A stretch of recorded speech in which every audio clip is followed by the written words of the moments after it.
Assalamualaikum warahmatullahi wabarakatuh. Alhamdulillah rabbil alamin wa bihi nasta'in wa nusalli wa nusallim wa nubarik ala nabiyyina Muhammadin wa ala alihi wa sahbihi wa man ihtada bihadihi wa istanna bi sunnatihi ila yaumiddin wa ba'd. Ikhwani wa akhwati fillah, tema yang akan kita bahas pada pertemuan hari ini masih merupakan bagian dari buku Harta Haram Memalut Kontemporer. Cuman kita lengkap tidak ikut dari awal karena banyak pertanyaan dan permintaan dari kaum muslimin tentang permasalahan e-commerce atau e-commerce bahasa kita apa ya?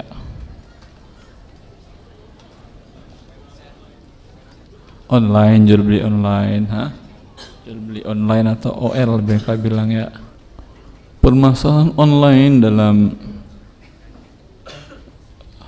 sejarah Islam bukan permasalahan baru. Yaitu hakikatnya adalah dua orang yang berada di jarak yang sangat jauh, ya. Dua orang yang berada sangat jauh yang tidak memungkinkan untuk melangsungkan komunikasi langsung. Ini bukan suatu hal yang baru, sudah dikenal di masa Rasulullah sallallahu alaihi wasallam tentang tiga sahabat Rasulullah sallallahu alaihi wasallam yang mereka tidak ikut perang Tabuk. Kemudian selama 50 hari mereka dikucilkan dari para sahabat yang lain, dan sampai pun Rasulullah SAW tidak mau menjawab salam mereka ketika menyampaikan salam kepada Rasulullah. Sangat membingungkan mereka.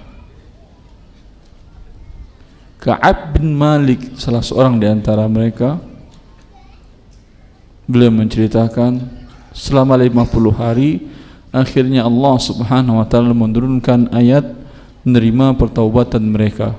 Wa 'ala thalathati alladhina khulifu hatta idza daqat 'alaihimul ardu bima rahubat wa daqat 'alaihim anfusuhum.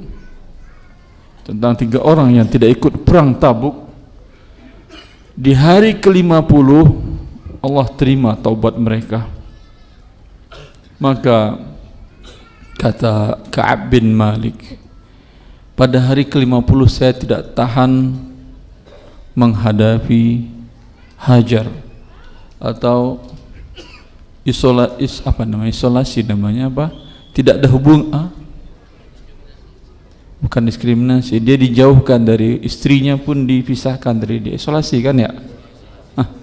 Tidak tahan menghadapi isolasi ini sampai dia naik ke atap rumahnya ketinggian dan ingin menjatuhkan dirinya.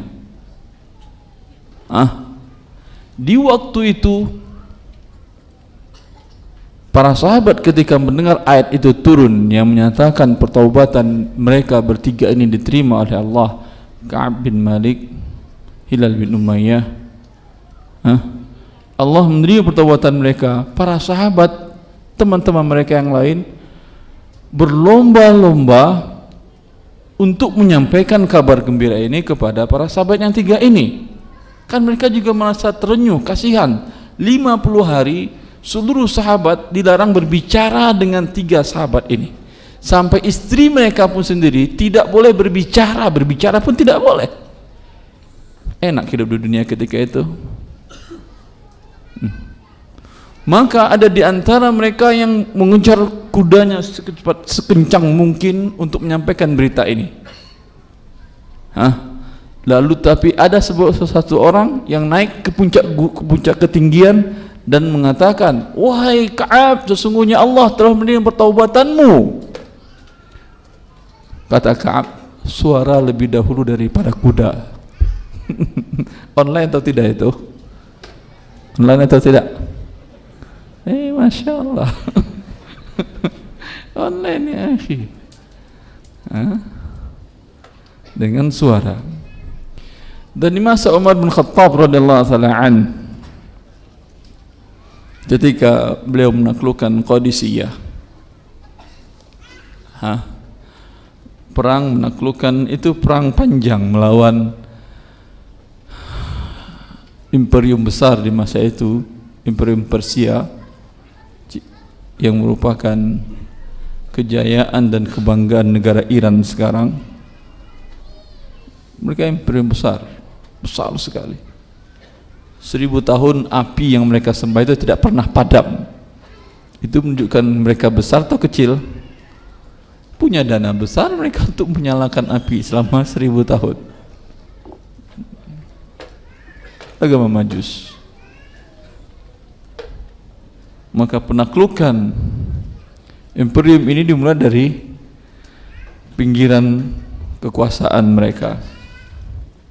Di salah satu perang, Umar langsung menyaksikan dari tempat duduknya seperti ini, umpamanya beliau duduk dan para sahabat beliau melihat berkitar sekitar beliau. Di depan mata beliau kelihatan tampak oleh beliau dengan jelas berlangsungnya peperangan live. Live ya akhi. Live. Nampak di mata beliau. Dari mana tahu ini kita live? Beliau nampak seperti itu. Ketika pasukan dia terdesak, maka beliau mengatakan, berteriak dari kota Madinah, jarak sekitar 2000 kilo lebih antara Persia dengan kota Madinah.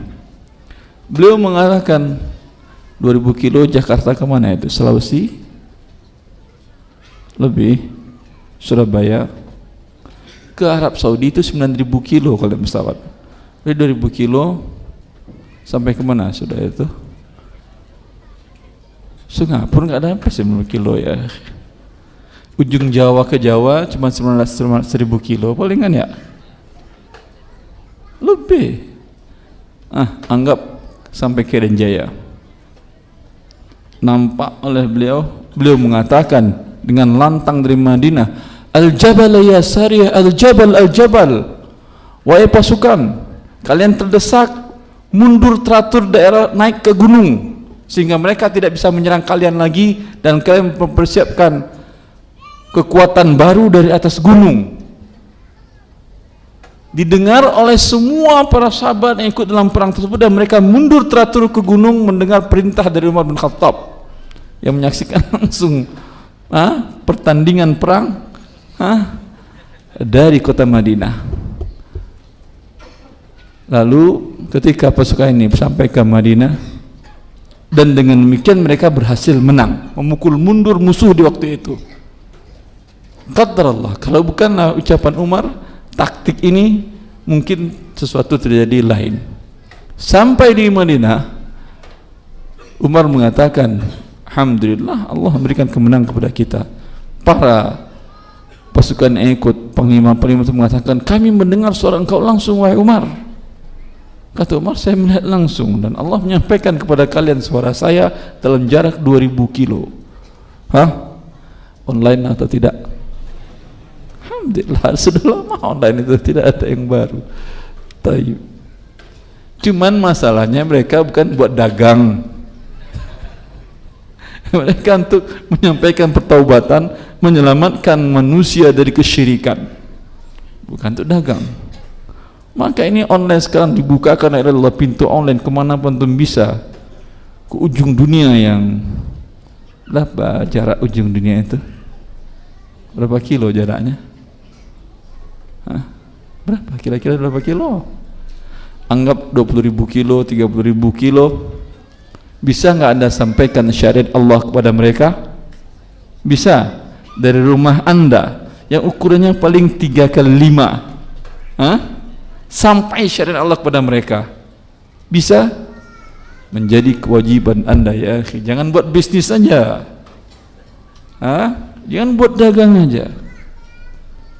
Ya, jual sepatu, jual tas boleh, tidak ada masalah.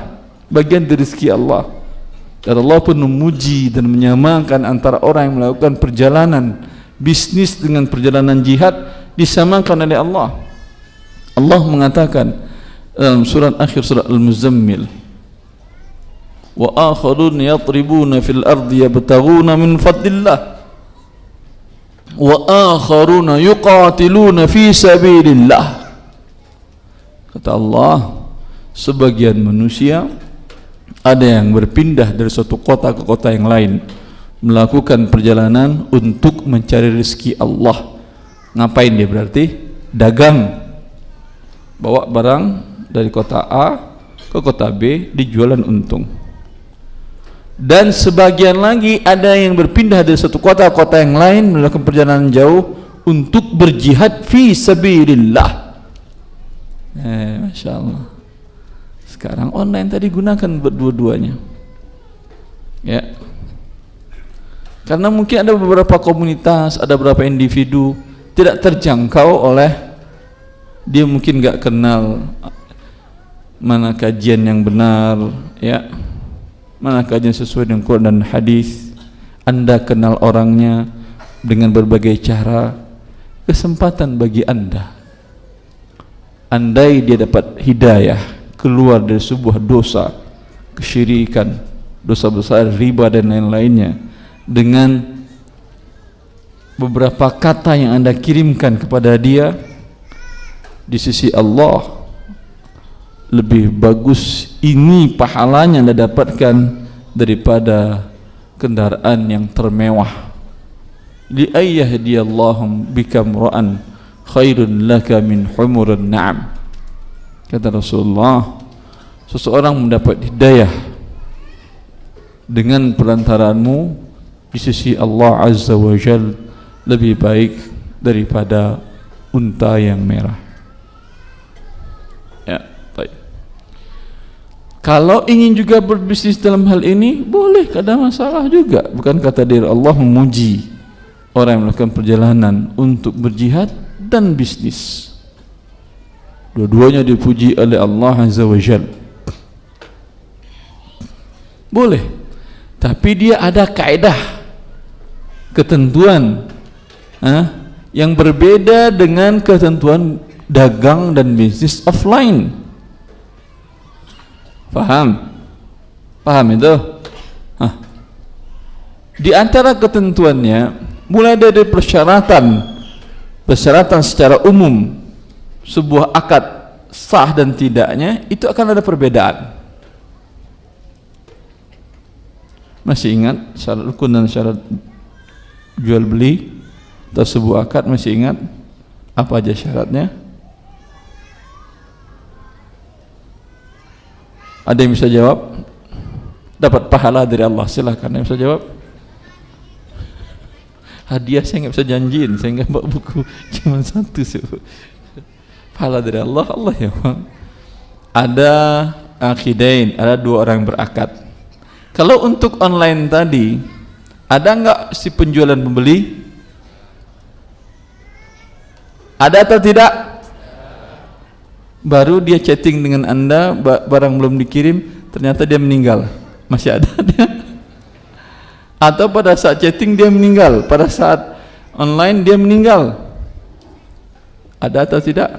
Mungkin ada, mungkin tidak, karena tidak kelihatan oleh Anda. 24 jam kan bisa melakukan transaksi bisnis online kan ya? Ada orang yang bisa dagang 24 jam, matanya melek terus. Pasar mana ini? Tunjukkan ke saya 24 jam ada tukang jaganya. Tapi di online bisa. Dia punya sistem, tinggal klik langsung jadi transaksi. Orangnya pada waktu itu ada atau tidak? Mungkin dia lagi tidur, mungkin dia lagi di luar kota segala macam, tapi bisa transaksi. Iya atau tidak? Ini perbedaannya satu.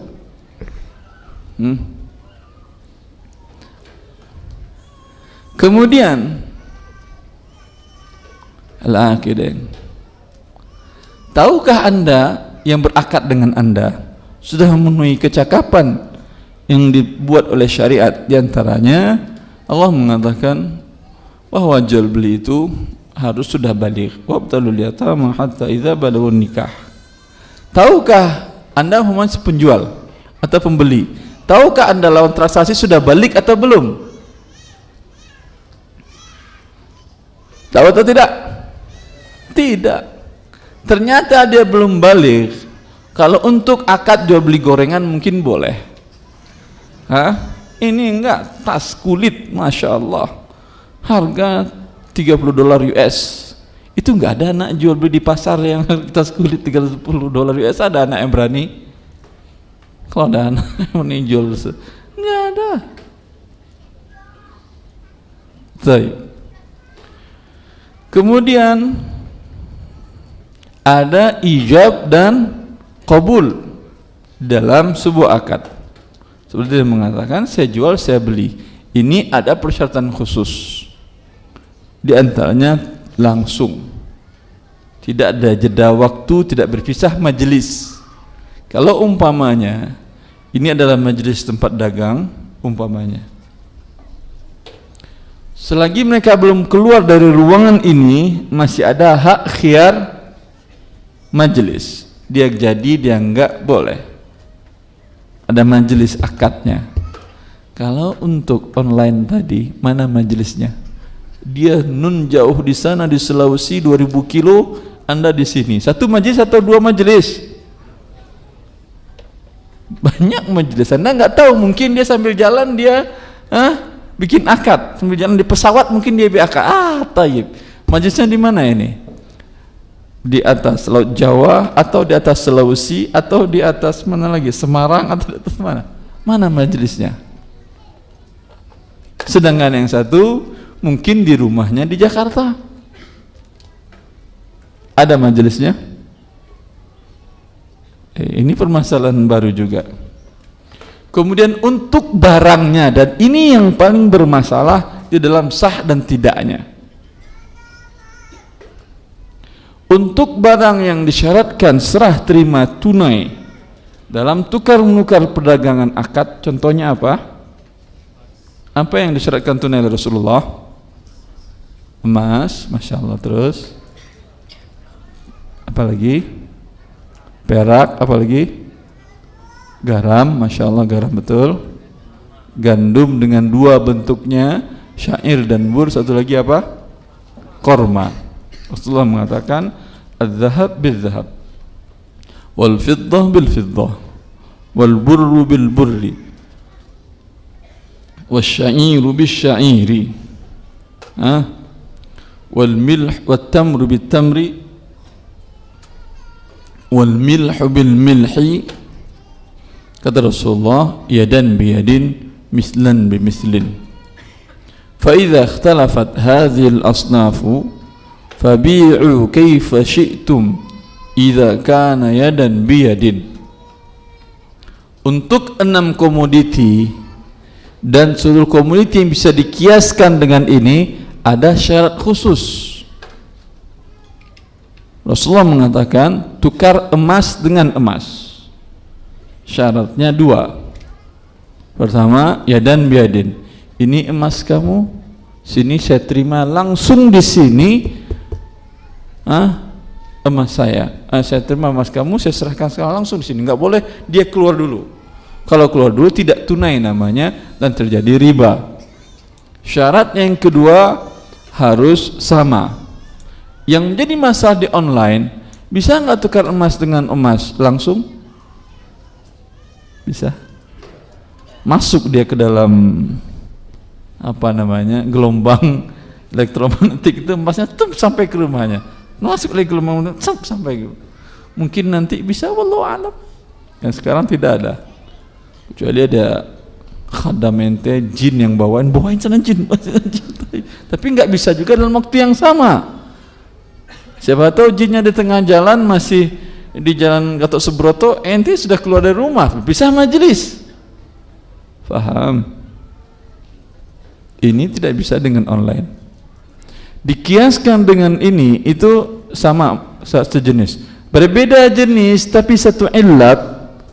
Emas dan perak, illatnya adalah mata uang atau alat tukar. itu juga harus tunai walaupun tidak harus sama berat dan nominalnya. Maka mata uang sekarang disamakan dengan itu. Untuk mata uang bisa enggak online? Jawab. Bisa? Bisa, Masya Allah, betul. Contoh, Anda berangkat pergi umrah, Masya Allah, Allah berikan rezeki Anda, semoga Allah memberikan kita semuanya kesempatan untuk melakukan ibadah ini, ya. Menjawab perintah Allah dan panggilan Nabi Ibrahim, muadzin fil nasi bil haji ya'tuka rijala wa ala kulli dhamir ya'tina min kulli fajjin amiq. Ketika Anda berangkat, berada di Madinah, sampai di Madinah, kartu ATM, kartu debit yang Anda bawa, ada tertulis visa di situ. Bisa digunakan di seluruh dunia ini, bisa. Anda pakai di salah satu anjungan ATM yang ada, anggap namanya Bank Ar-Rajihi, Bank Islam di sana. Anda gesek, tekan angka. Yang keluar apa? Rupiah atau rial? Uang Anda apa tadi? Rupiah atau rial? Yang keluar sekarang apa? Iya, betul. Kalau keluar rupiah takut Anda, Masya Allah ada rupiah. Ini dari mana rupiahnya? Jangan-jangan palsu segala macam. Alhamdulillah yang keluar real. Ini tukar rupiah tabungan Anda dengan real yang dikeluarkan oleh anjungan ATM Bank Rajihi tadi, tunai atau tidak? Buktinya apa tunai? Betul tunai. Buktinya cek langsung, rekening rupiah Anda akan berkurang senilai kurs dengan real yang Anda tarik. Iya atau tidak? Alhamdulillah bisa tunai. Tapi kalau emas tadi tidak bisa. Paham ini? Tidak bisa jual beli emas dengan cara online. Ya, mata uang yang lain boleh, Masya Allah.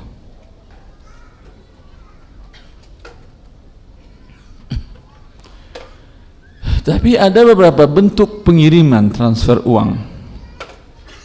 Bagi yang pernah kerja di luar negeri, mungkin dia kirim uang berbentuk dolar kepada istrinya.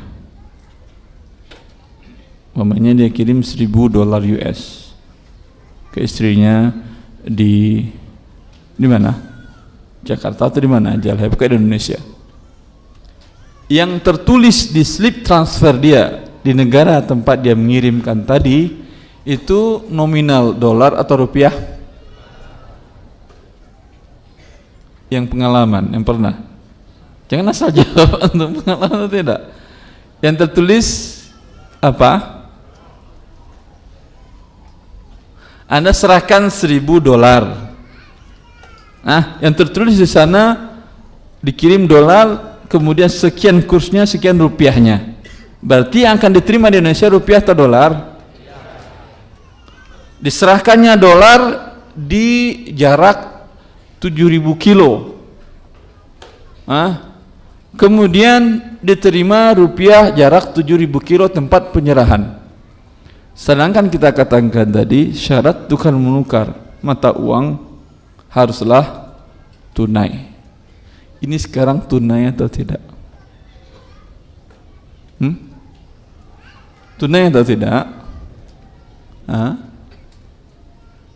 Kirim hari ini.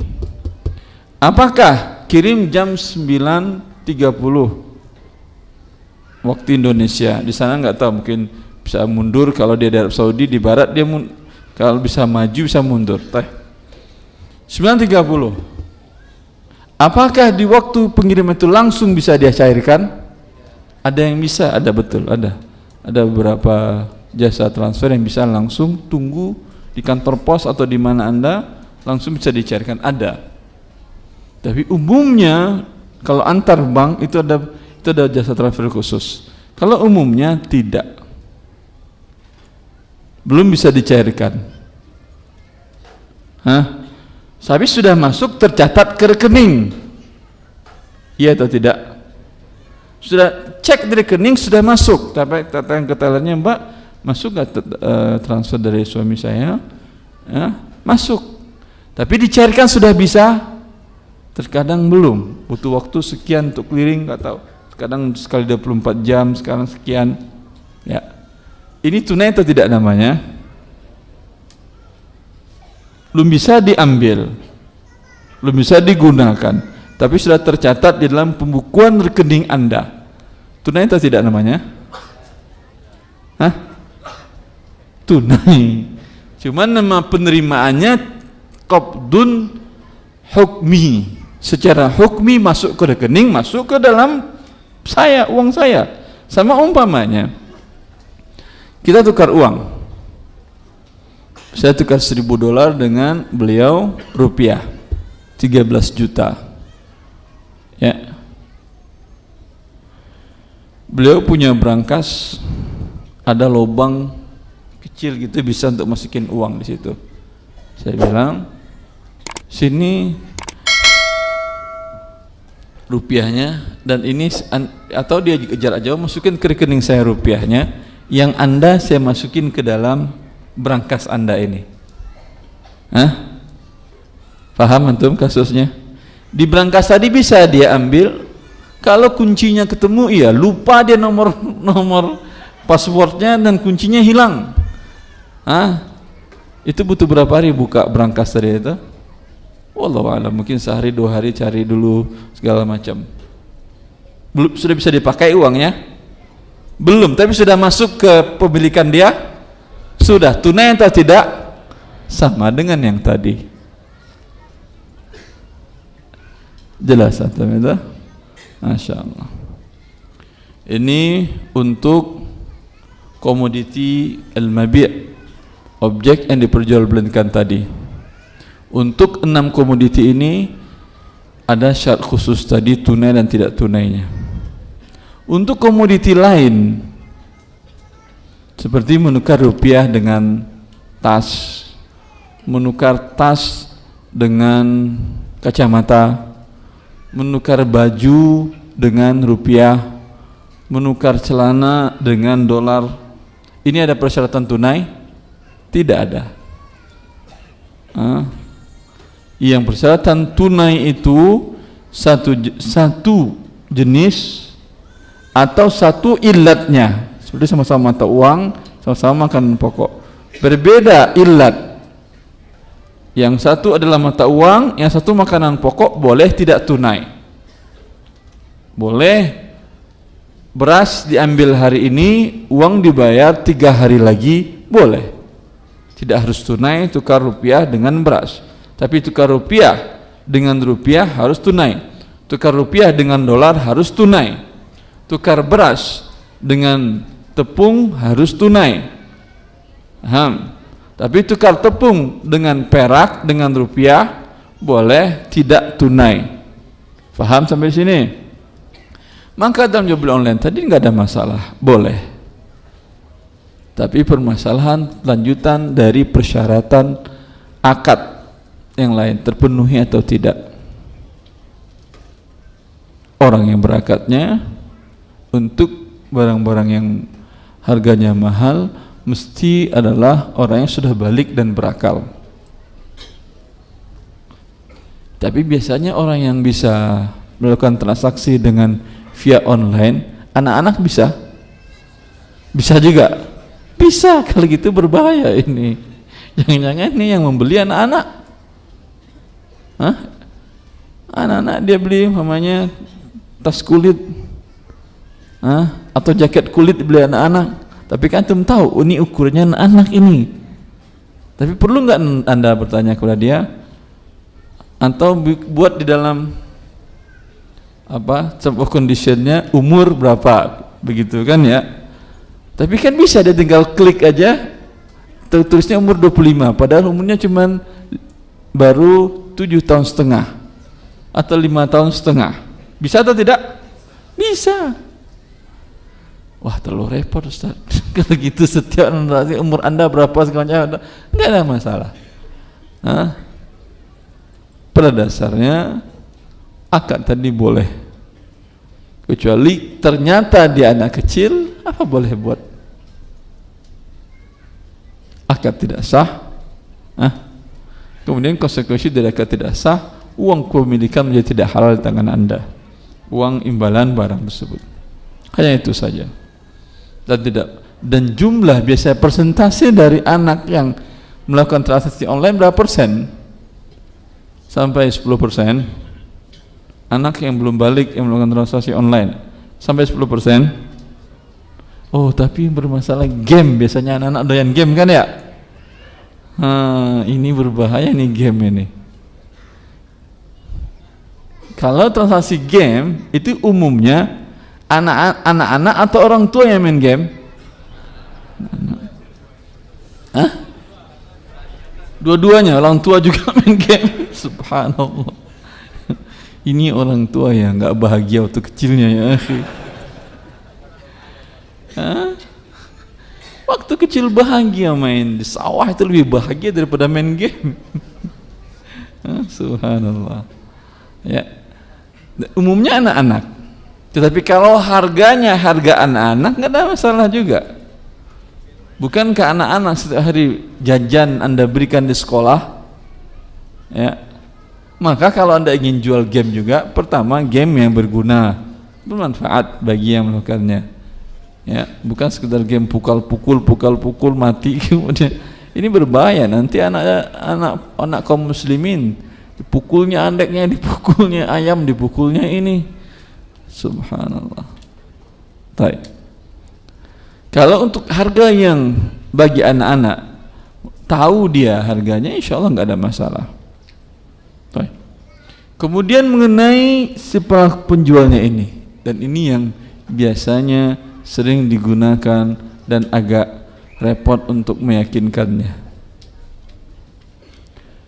Di antara syarat menjual barang berdasarkan hadis Hakim bin Hizam, ketika Rasulullah ditanya oleh beliau, "Ya Rasulullah, inni abi'u wa ashtari, fama yahillu li wa ma yahrumu alayya."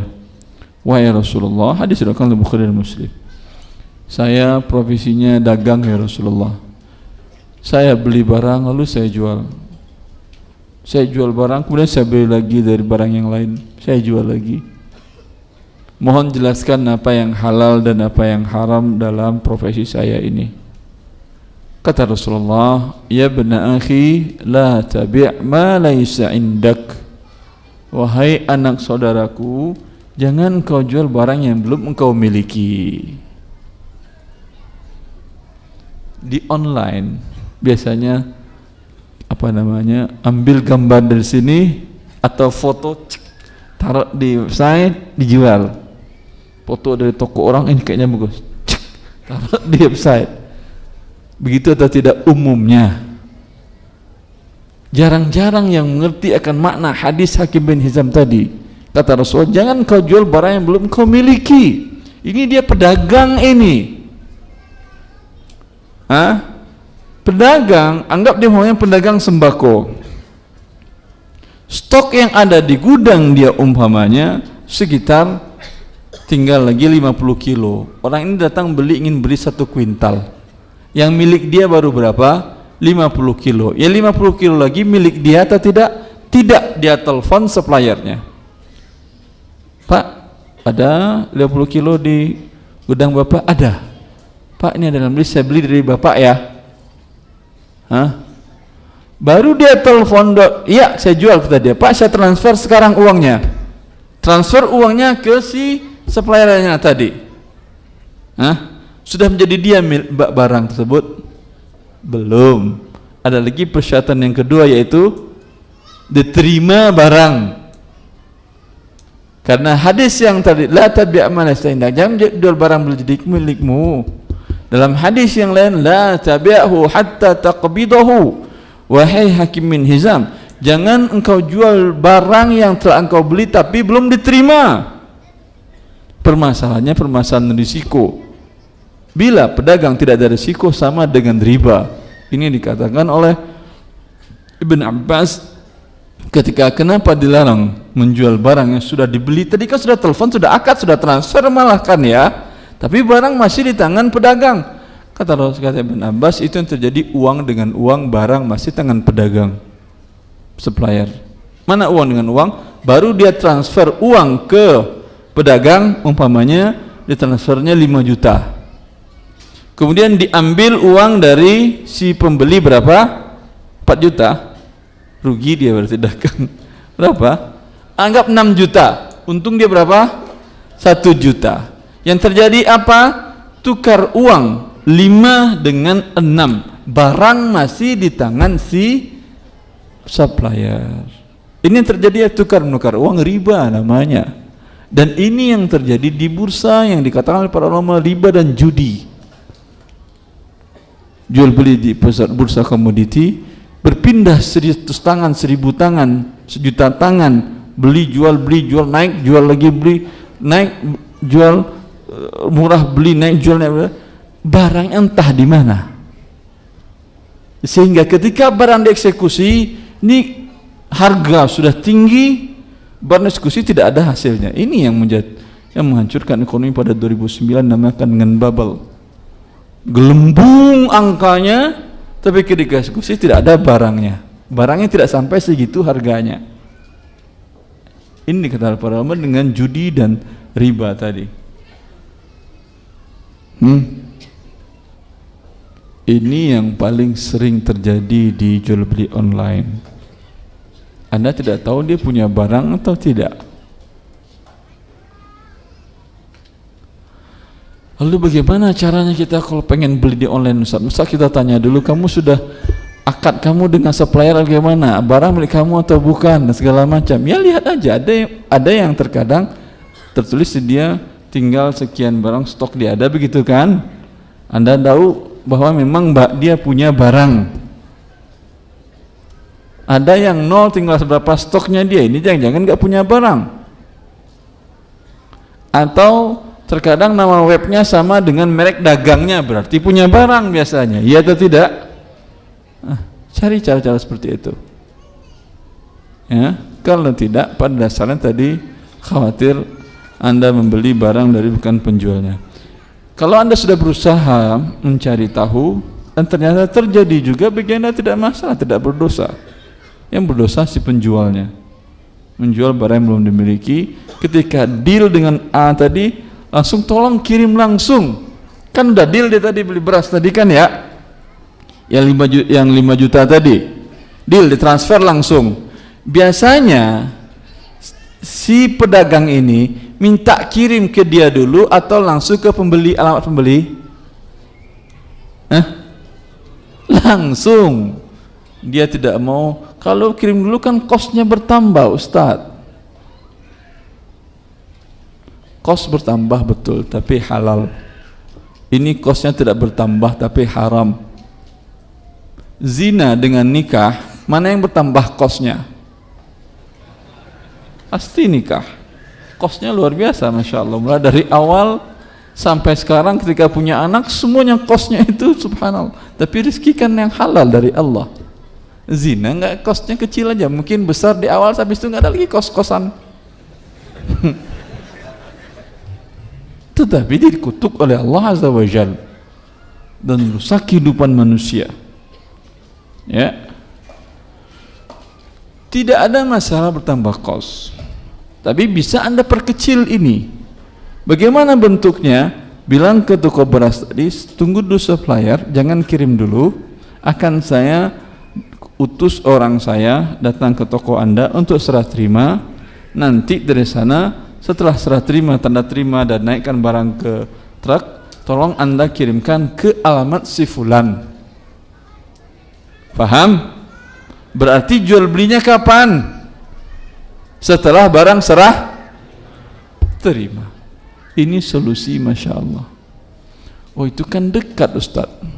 Ini hikmahnya kenapa Islam melarang ini. Tadi saya katakan menghindari riba dan menghindari risiko. Karena dalam kasus ini reseller ini risikonya tidak ada. Kalau umpamanya langsung main kirim saja. Ada salah seorang kaum muslimin pernah bertanya kepada saya, Masya Allah.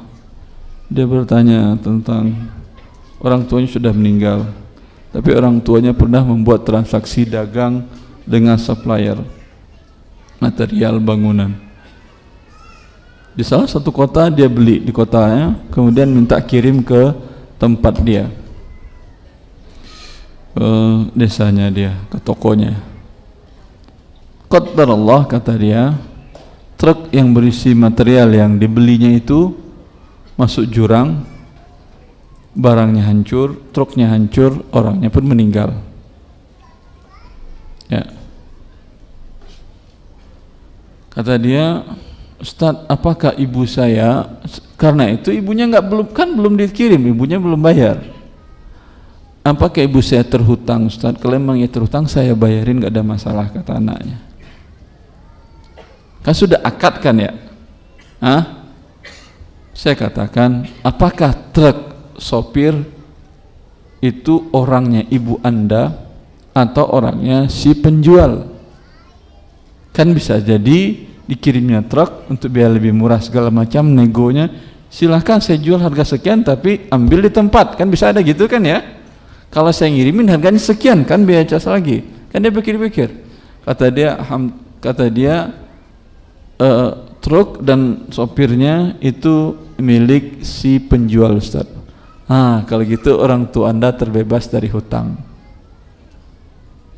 Kenapa? Belum serah terima. Kalau belum serah terima, berarti tidak ada risiko di pembeli, kan belum jadi milik dia. Ini milik masih si penjual, risiko masih di penjual. Paham? Oleh karena risiko masih di penjual, karena itu Islam mengharamkan si pembeli ini untuk menjual kembali. Karena biasanya kalau sudah telepon tadi, sudah ditransfer, tapi belum serah terima, itu risiko kan masih milik si penjual. Kebakaran gudangnya, tetap dia harus kamu kirim lagi, karena barang belum saya terima. Sedangkan dia sudah jual lagi. Untung tanpa risiko, dalam Islam tidak boleh. Ini orang akal bulus namanya ini. Dalam Islam seimbang antara risiko dengan keuntungan. Dan ini dalam kehidupan kita sehari seperti ini.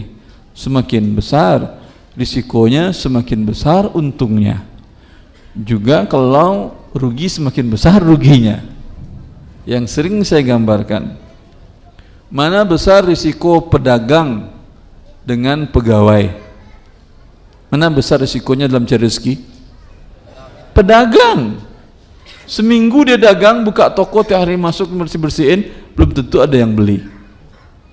Kalau pegawai, seminggu dia gak masuk, akhir bulan terima gaji atau tidak? Risikonya besar apa kecil?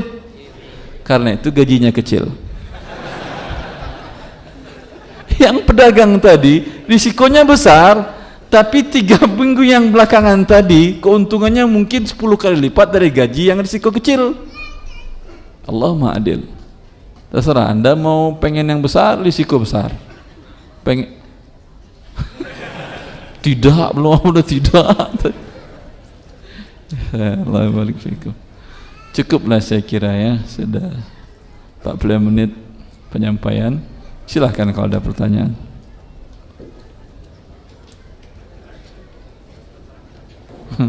Ustaz, ini ada titipan dari pihak gedung, pertanyaan. Pihak gedung. Manajemen, Masya Allah. Ya, manajemen. Ya.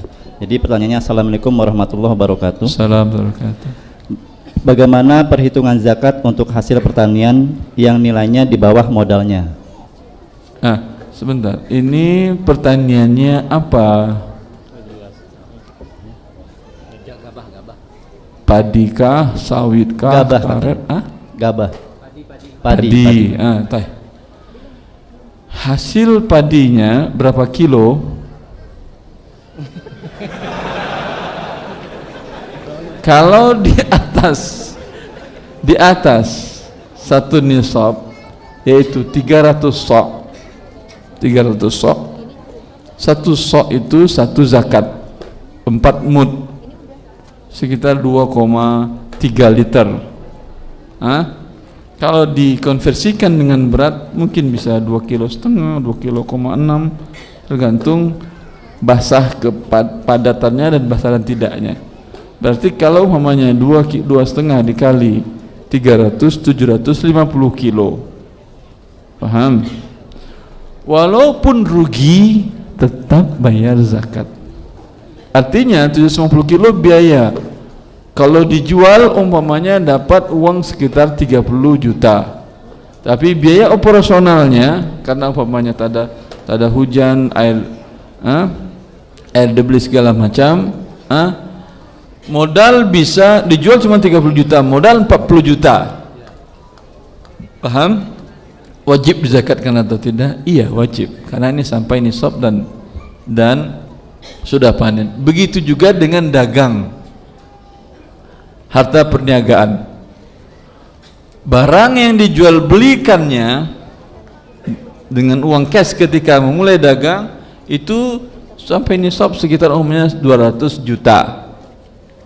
Paham? Di akhir tahun, setelah di akhir tahun Qamariyah, dihitung lagi barangnya tadi dan uang yang ada.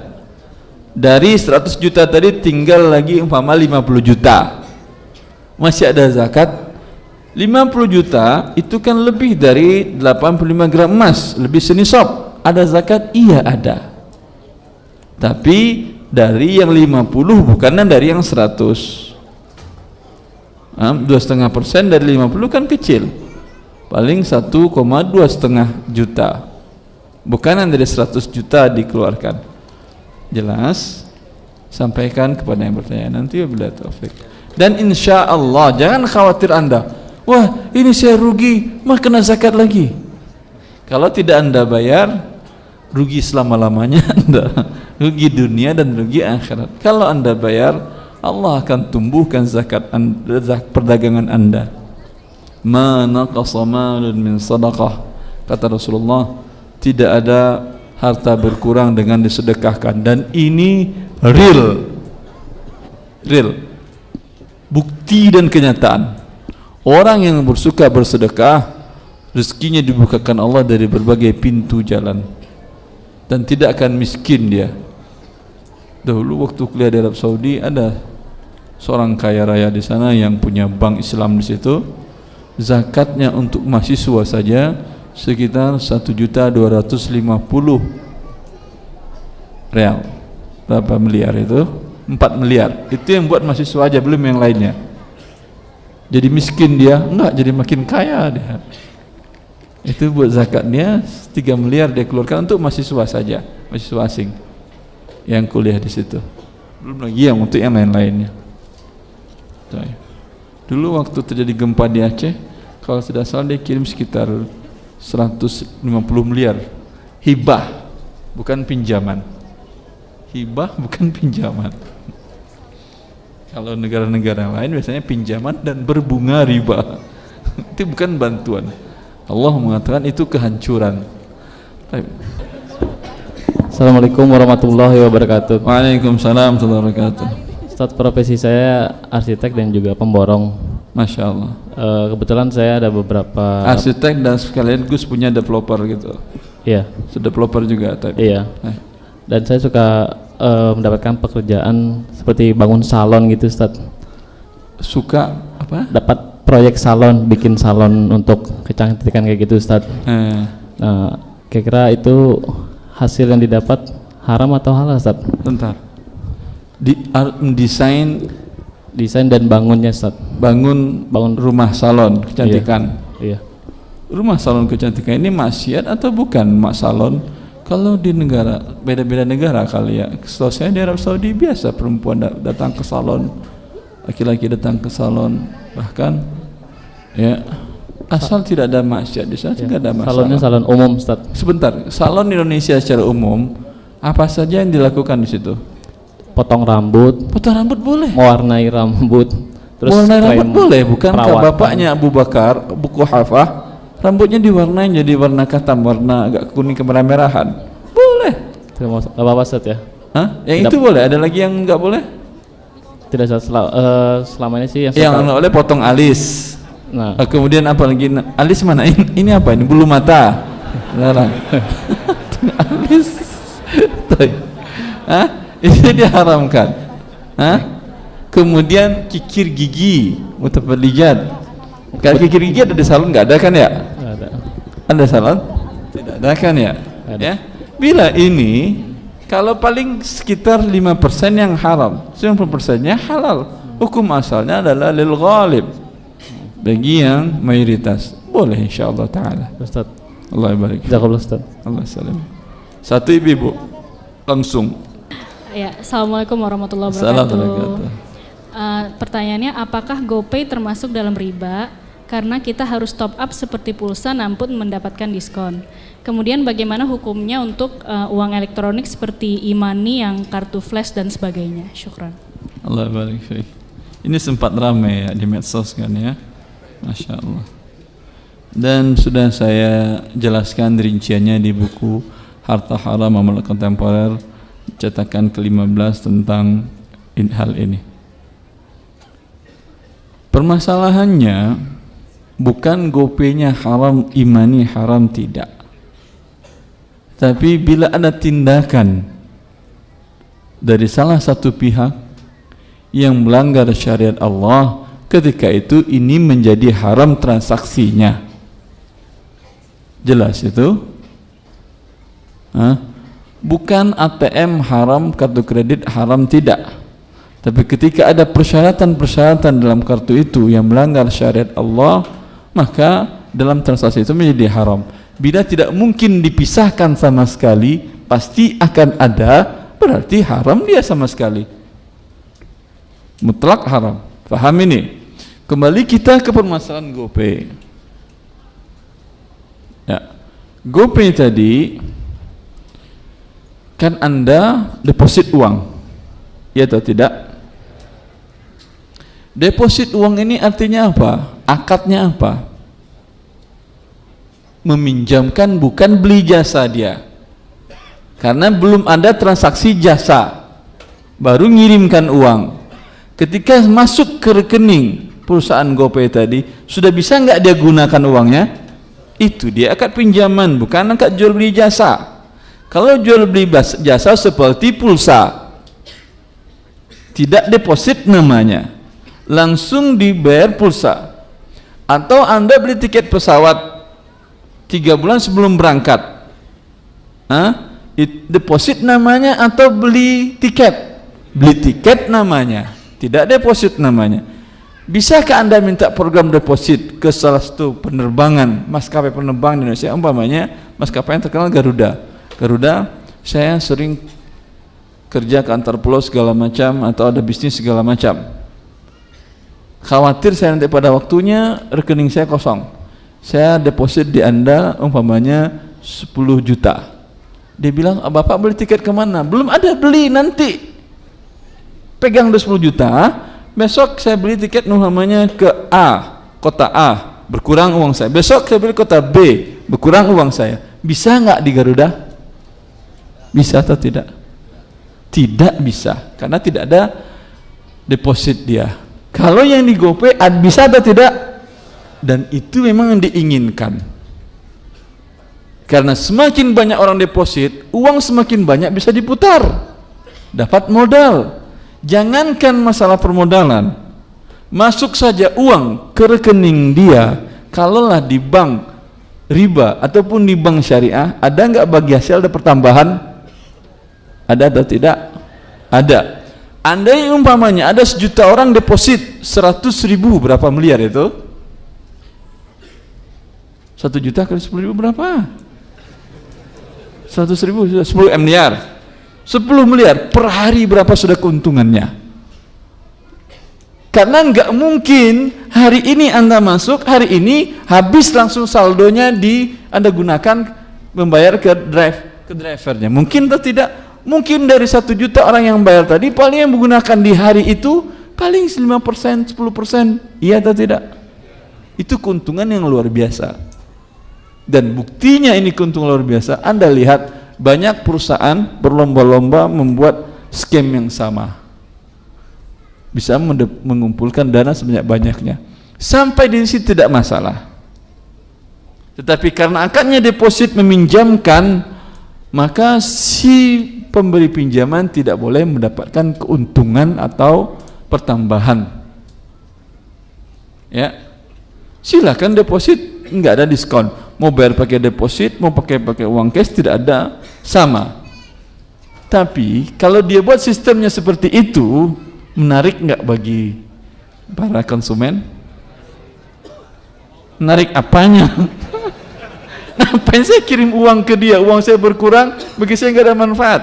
Oleh karena daya tariknya diskon,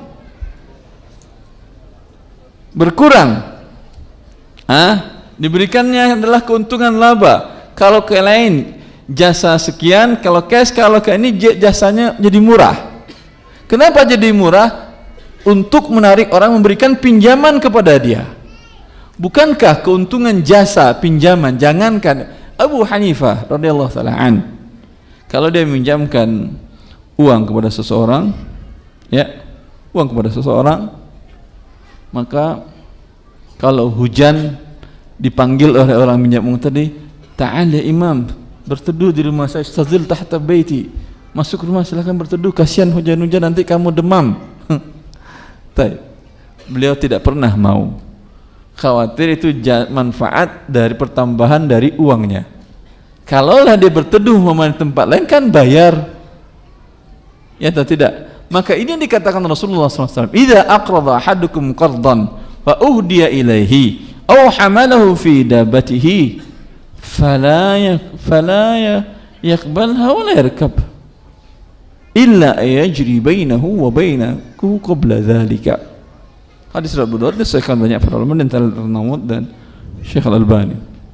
Kata Rasulullah, bila seseorang meminjamkan uang kepada seseorang, lalu si penerima pinjaman memberikan hadiah kepada pemberi pinjaman, atau si penerima pinjaman memberikan jasa tunggangan, ya, kata Rasulullah, jangan terima hadiahnya dan jangan mau naiki tunggangannya. Tetangga A dan B, A butuh uang 10 juta, lalu dia pinjam kepada B, dipinjamkan oleh B. Selama ini A tidak pernah berikan hadiah makanan apapun kepada si B. Semenjak pinjaman, Masya Allah, pagi hari lontong dikirim, pecel, siang hari nasi bungkus Padang dikirim, malam hari sate dikirim. Ini sate, apalagi ini lontong, nasi Padang, riba semuanya ini. Karena sebelumnya tidak pernah ada. Kenapa? Nanti ketika dia bayar 10 juta, bukan 10 juta dia bayar, 10 juta ditambah hadiah selama hitung berapa hadiahnya. Andai hadiah itu dihitung, diakumulasikan namanya angkanya 500.000, berarti dia bayar 10 juta 500.000, itulah dia ribanya. Sampai Rasulullah mengatakan kalau ditawarkan tunggangan, jangan kau naiki, kata Rasulullah. Kebetulan dia satu kantor, si A dan si B bertetangga tadi. Sebelum pinjaman ini nggak pernah si A itu nawarin, ayo bareng aja daripada naik 2 kendaraan, nggak pernah. Tapi Masya Allah, setelah dapat pinjaman, ketok pintu, assalamualaikum, ayo bareng-bareng, daripada repot-repot. Ini kan namanya dapat ketika dia bayar, ojeknya ada berapa tuh kalau dia naik ojek? Anggap umur 20.000 1 bulan, berapa? Udah 400.000 kan ya? 20.000 ke 20, 400.000. Sampai dia mengembalikan nanti bukan 10 juta lagi. Kalau sebulan 10 juta 400.000. Kalau 2 bulan 10 juta 800.000. Teruskan pertambahannya. Kecuali ini sudah sering terjadi, kata Rasulullah, illa ajri bainahu wa bainahu qabla dzalika. Sebelum pinjaman ini tetangga berdua ini Masya Allah, satu kantor, sering ketemu, assalamualaikum, ayo bareng, daripada 2 mobil, daripada 2 kendaraan. Begitu juga kadang ada hadiah, beri makanan, beri segala macam. Ketika ada pinjaman tetap berjalan, ini bukan karena pinjaman dan bukan riba namanya, emang hadiah. Paham ini? Untuk GoPay tadi gimana? Pernah Anda dapat diskon tanpa deposit tadi? Pernah? Tidak ada. Maka ini adalah riba. Begitu juga ketika Anda bayar dengan kartu, umpamanya salah satu toko retail kan Anda mengeluarkan kartu A, kartu B, bayar deposit uang di situ, ada kan ya? Ada nggak penawaran mereka ketika Anda membeli barang mereka, Pak mau bayar cash atau pakai kartu? Kalau pakai kartu e-money ada diskon, pernah nggak? Sama, nggak ada bedanya, sama ribanya. Ketika Anda cash pakai uang, harganya biasa 100.000. Ketika Anda pakai kartu yang meminjamkan uang kepada dia sebelumnya, harga 90.000. Berarti Anda pinjamkan kepada dia sekian, ada pertambahan 10.000 dari dia. Yang nggak meminjamkan dia nggak ada pertambahan. Riba atau tidak? Alhamdulillah. Begitu juga kartu tol yang bayar uang di depan. Kalau Anda pakai kartu tol, kan minjamin uang ke dia kan ya, walaupun ke sesuatu bank tapi atas nama rekening dia, milik dia. Pernah nggak ada program promosi dan lain-lainnya? Kalau pakai kartu ada potongan, kalau tidak pakai kartu harga biasa. Pernah? Kalau pernah ada ribanya jangan. Yang jelas ketika beda harganya, apakah dia kartunya haram? Tidak, berguna sekali. Tapi ketika ada penawaran riba, jangan pakai. Paham? Ketika penawaran dari toko retail tadi, Pak, kalau pakai cash sekian, kalau pakai kartu yang deposit tadi lebih murah. Dia bilang, saya nggak mau pakai riba, nih cash. Mantap. Tapi kartunya ditelarang, tidak boleh kartunya. Gunakan nanti namanya buat tol dan lain-lainnya. Jelas permasalahan apa tadi? GoPay tadi. Allah barik fikum. Ustaz, bagaimana kerja di kantor pajak yang khusus menangani orang-orang perusahaan asing, perusahaan yang dimiliki orang asing atau non-muslim? Dalam Islam kezaliman baik kepada muslim dan muslim haram. Sama saja. Karena walaupun ditarik dari non-muslim, itu yang bayar bukan dia. Nanti pembelinya kan muslim umumnya. Yang muslim juga nanti yang akan terzalimi. Allah barik. Tidak boleh bekerja di lembaga tersebut.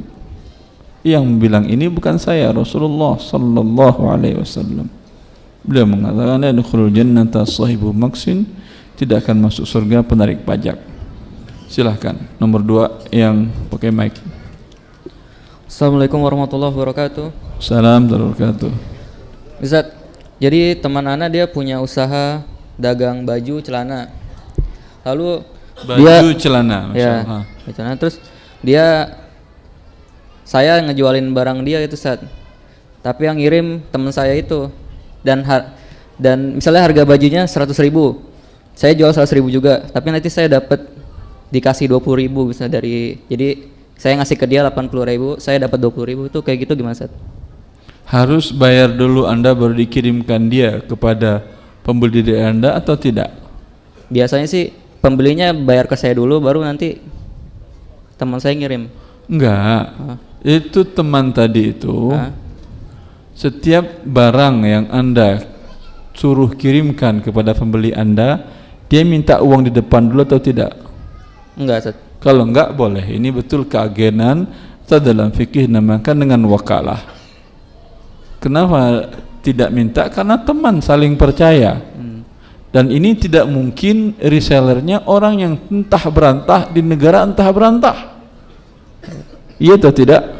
Kalau teman bisa dengan akad keagenan atau wakalah. Ya, itu halal akad wakalah. Jelas? Berdasarkan firman Allah. Jazakallah khair, Ustaz. Allah barik fikum. Ibu-ibu yang mic, silakan. Assalamualaikum Ustaz, masih terkait dengan Apa Ibu? Masih terkait sama pertanyaan GoPay nih Ustadz. Pertanyaan? GoPay. Orangnya sudah berubah atau masih? Berubah Ustadz. Oh, Yang nanya masih megang mic masih sama tapi. Apa Ibu?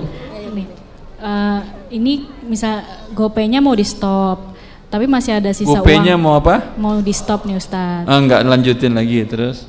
Kemudian tapi kan masih ada sisa uangnya tuh yang depositonya tuh Ustadz. Ya. Nah, itu tidak bisa dicairkan. Itu gimana ya Ustadz hukumnya? Jangan dipakai sampai tidak ada lagi program diskon. Sekarang masih ada program diskon ya?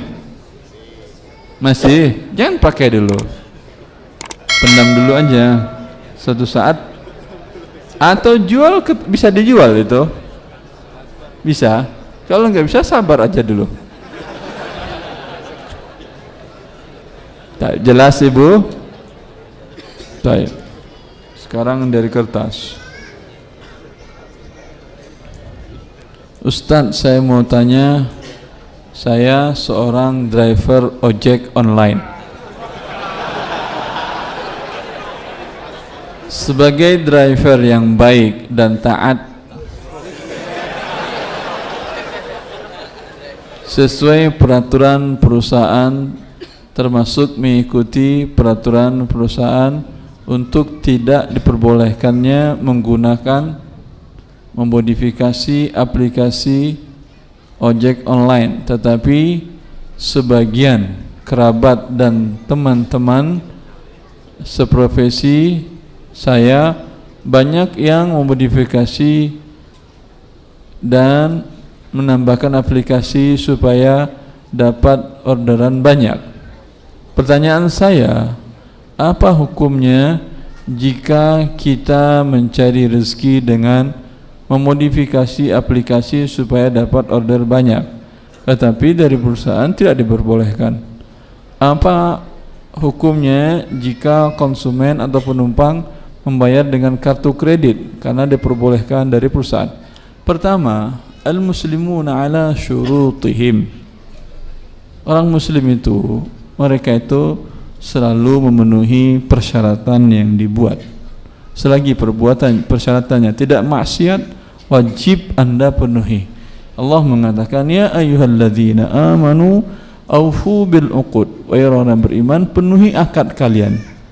Anda berakad tadi tidak boleh dirusak oleh begini-begini. Lalu sekarang Anda modifikasi, Anda rusak. Ya, tidak halal Anda mendapatkan rezeki dari sini. Jelas itu? Allah Ta'ala. Kemudian permasalahannya sekarang yang kita lihat di media massa dan dalam kenyataannya, ribut antara transportasi online ini dengan transportasi konvensional, iya atau tidak? Sampai saling bunuh. Permasalahannya sebetulnya, kembali kita merujuk kepada fikih syariat Allah, ya. Di dalam buku Artam saya bahas ini. Kenapa transportasi konvensional itu marah kepada yang online? Kenapa? Apakah karena aplikasinya atau karena harganya murah? Harga murah. Pertanyaannya, secara syariat Allah, boleh nggak kita jual barang atau jual jasa murah di bawah harga standar? Nggak boleh. Gratis boleh nggak gratis? Gratis. Astagfirullah.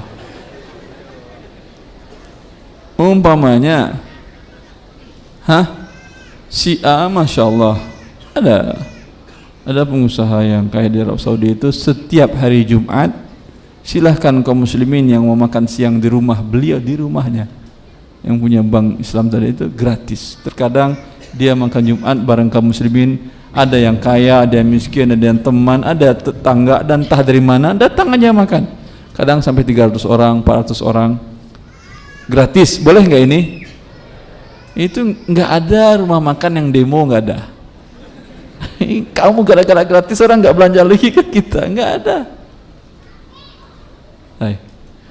Maka pada dasarnya menjual harga di atas harga pasar pembahasannya lain. Sekarang menjual barang dan jasa di bawah harga pasar boleh atau tidak, atau memberikan diskon. Ya, khilaf para ulama dalam hal ini. Sebagian para ulama dari mazhab Malik, Imam Malik rahimahullah, beliau mengatakan tidak boleh menjual barang di bawah harga pasar atau memberikan diskon, tidak boleh. Mana dalilnya? Dalilnya adalah hadis asar dari Umar bin Khattab dalam kasus Hatib bin Abi al-Balta'ah. Hatib bin Abi al-Balta'ah ini, beliau berdagang kismis di pasar Madinah, anggur kering, ya. Itu anggur kering makanan pokok, itu kena zakat. Beliau berdagang anggur kering di pasar ke Madinah. Beliau menjual harga barang di bawah harga yang lain. Otomatis apa yang terjadi? Punya dia laris manis, punya orang nggak bergerak, dan para pembeli datang ke beliau semuanya. Ketika Umar mengetahui ini, maka Umar khalifah di waktu itu langsung mengambil kebijakan. Ini bedanya, tanpa rapat parlemen, tanpa ini, tanpa ambil sidang pendapat, tanpa langsung ambil keputusan. Begitu berjalan kemaslahatan kaum muslimin. Rapat sebulan 2 bulan nggak selesai, orang sudah saling bunuh. Nanti ketika hasil rapat jadi udah pada mati rakyatnya. Mana tadi lagi keputusan A, orang udah pada mati, nggak ada lagi interpretasi. Cepat Umar datang dan mendatangi Hatib bin Balta'ah sambil marah, bawa tongkat, belum mengatakan, maaf ini bersiara, sambil tongkat belum mengatakan, irfa' atau tarfa'in sukina, naikin harga kamu, kalau enggak kamu naik, angkat kakimu dari pasar ini, jangan jualan. Oh subhanallah. Karena Umar melihat tindakan dia ini merugikan pedagang yang lain. Cepat dia ambil tindakan, karena kalau tidak mungkin nanti datang pedagang lain lagi bawa kismis di bawah harga dia lagi, bawah harga dia lagi. Hatib bin Abi al-Balta'ah sebagai sahabat Rasulullah yang Rasulullah pernah mewasiatkan kepada kita kaum muslimin semuanya agar mentaati waliul amr, perintah waliul amr. Kata beliau, baik Amirul Mukminin, saya tidak pilih menaikkan harga saya, tapi saya pilih angkat kaki dari pasar Madinah, dikumpulinya barang dagangnya, dibawanya ke rumah. Apa yang terjadi? Pindah pasar ke rumahnya. Orang datang ke rumahnya beli, nggak ada masalah. Ketika di rumah dia masih bisa Umar melarang? Tidak, itu rumah dia, bukan pasar. Hak dia mau menjual murah atau memberikan gratis malahan.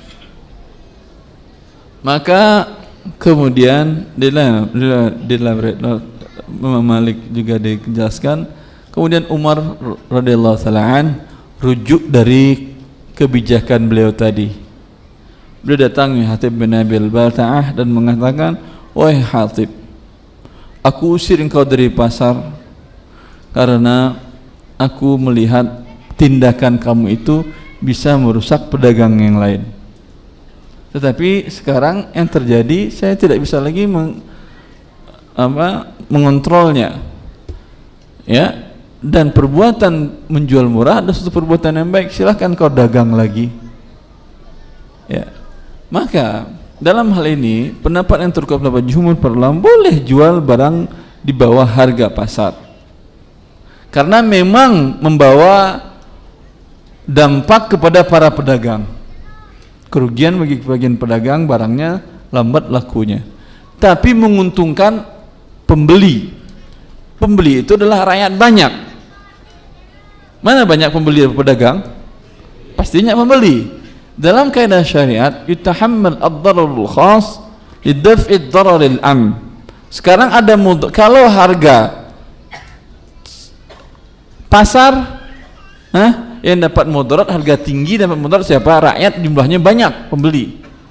Kalau harga murah, yang dapat manfaat keuntungan rakyat yang banyak tadi, kemudian sebagian kecil orang, yaitu para pedagang, mendapat mudarat. Dalam kaidah syariat boleh melakukan mudarat terkena sekelompok orang tetapi menguntungkan banyak orang. Jelas. Itu pendapat Umar bin Khattab.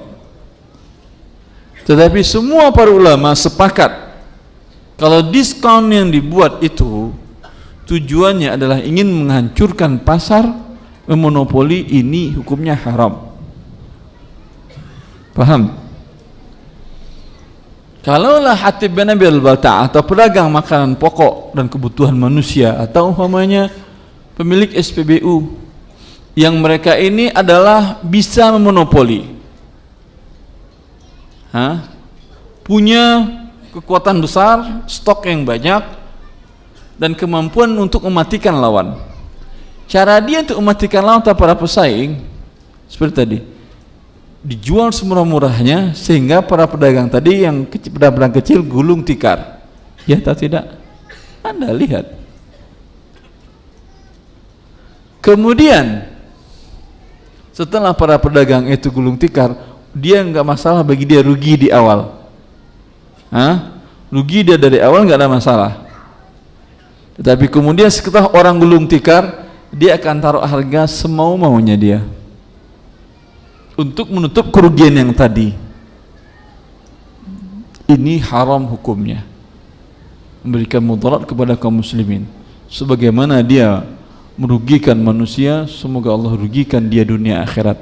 Tapi kalau tujuannya tadi ingin harga murah, dan ketika dia turunin harga otomatis para pedagang tadi, atau dia tidak pedagang besar, pedagang biasa aja, dia jual harga murah nggak ada masalah, karena orang beli 5.000 orang, habis itu habis barangnya, kembali lagi barang lain normal, dia dapat pahala karena menjual lebih murah, sama dia bersedekah dengan sebagian dari harganya.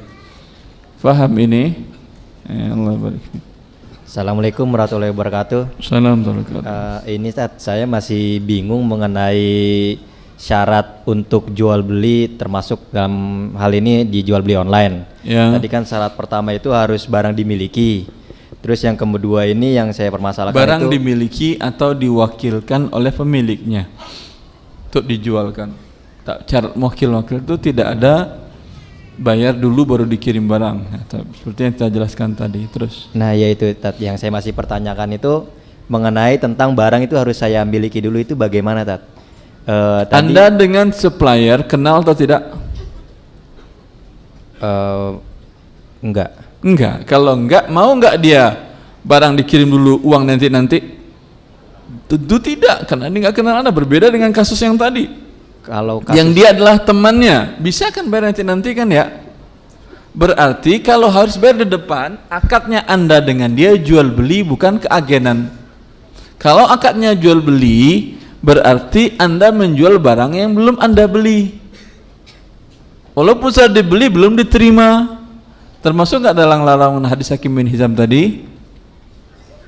Kalau kasusnya itu seperti ini, misalnya gini, saya menjualkan barang seseorang di website gitu, contoh saya buatnya marketplace gitu. Nah orang tersebut misalnya barang taruhlah beras itu harga 10.000 misalnya gitu, kemudian di saya naikkan jadi 12.000. Tanpa barang tersebut saya terima dulu gitu di gudang saya. Tanpa terima dulu, langsung kirim ke pembeli. Nanti pembeli sistemnya bayar ke saya 12.000. Itu saya bagi hasil sama si penjual beras yang awal tadi, karena saya udah menjualkan ke konsumen, saya dapat 2.000, si penjual dapat 10.000. Begitu tadi. Uang nanti boleh setelah barang dikirim dulu. Uang dahulu baru nanti kirim barang. Itu dia permasalahannya. Kalau uang dulu barang nanti setelah barang dikirim, berarti Anda terima uang dari pembeli Anda, ya atau tidak? Iya. Ya. Jumlahnya umpamanya 11 juta umpama, lalu Anda kirim ke si pemilik barang 10.500.000 karena harga barang dia 10 juta. Iya. Ya atau tidak? Iya. Barang di mana baru tempatnya sekarang, posisi barang di si supplier penjual, tidak ada yang bergerak. Berarti Anda bukan jual barang.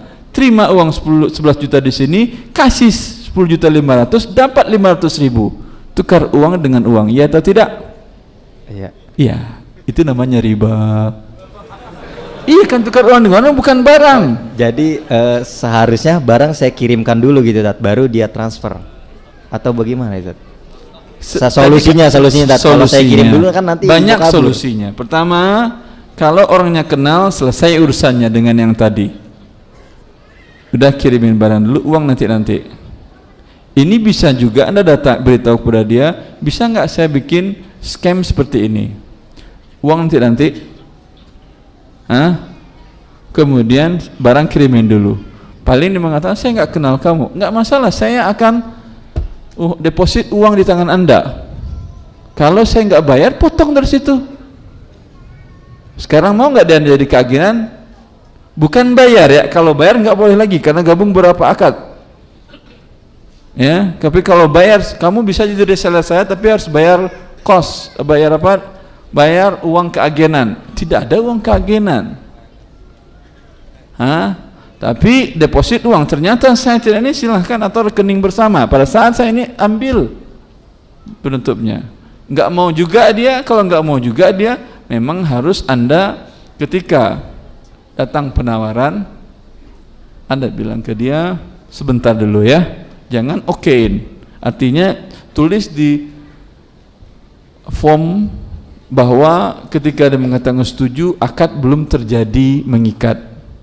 Baru akad pemesanan janji membeli dan pun saya janji menjual.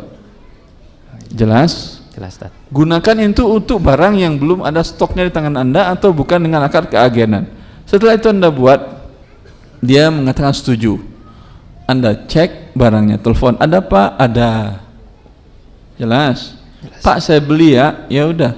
Uang sekarang menanti, kata oh udah kapan-kapan aja uang nggak masalah. Atau uang nanti sekarang kirim. Tapi yang penting Anda utus kurir Anda untuk terima barang. Setelah diterima, bilang ke kurir, nanti kalau barang sudah kamu terima, kalau jumlahnya besar banget pakai kontainer, ya cukup dengan surat jalan dan segala macam menunjukkan sudah serah terima. Setelah terima dia barang sudah naik, atau umpamanya Anda kirim orang Anda bawa truk Anda sendiri, naik ke truk Anda sudah terima, suruh sopir telepon kalau barang sudah naik truk, telepon saya ya, ditelepon ke Anda. Telepon yang tadi Anda okein, sekarang baru akad kirimkan uang. Jelas? Jelas, Tat.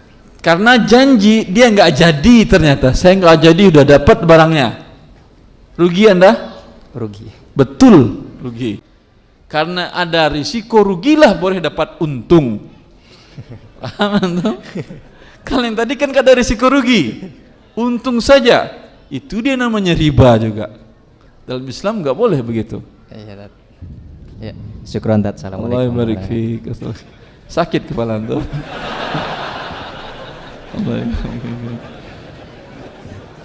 Nggak mudah, agama Allah diturunkan oleh Allah untuk memudahkan hidup kita, bukan untuk mempersulit hidup kita. Wa ma ja'ala 'alaikum fid dini min haraj.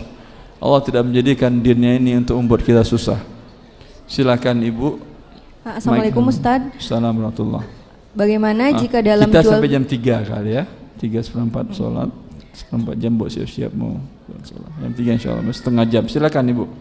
Bagaimana jika dalam jual beli online uang telah ditransfer ke penjual, tapi kondisi barang penjual atau pembeli, Ibu? Penjual. Sayangnya pembeli. Uang sudah transfer maksudnya? Iya, sudah ditransfer ke penjual. Ke penjual. Iya, ke penjual. Tapi kondisi sudah penjual. Tapi kondisi barang yang diberikan itu nyicil, misalnya saya beli 100 kodi, tapi yang udah ditransfer uangnya sebanyak 100 kodi, tapi dikirim ke saya baru 50 kodi. 50 kodinya nanti minggu depan gitu karena belum diproduksi lagi. Itu bagaimana hukumnya, Ustadz? Harganya sama atau lebih murah? Sama. Tapi dikirim barangnya nyicil. Boleh, tapi Ibu rugi. Iya karena kan? Stoknya nggak ada. Uang cash di depan, barang belakangan itu lebih mahal sama atau lebih murah? Sama. Enggak, biasanya di pasar. Ibu beli tiket berangkat hari ini, Ibu beli tiket berangkat 10 hari lagi, sebulan lagi, sama harganya atau lebih murah yang mana? Lebih murah yang berangkat seminggu lagi, 2 minggu lagi, 3 minggu lagi. Semakin panjang rentang waktunya semakin murah, ya atau tidak? Kalau sama saja ini namanya pembodohan. Uang bisa Anda gunakan, coba lihat.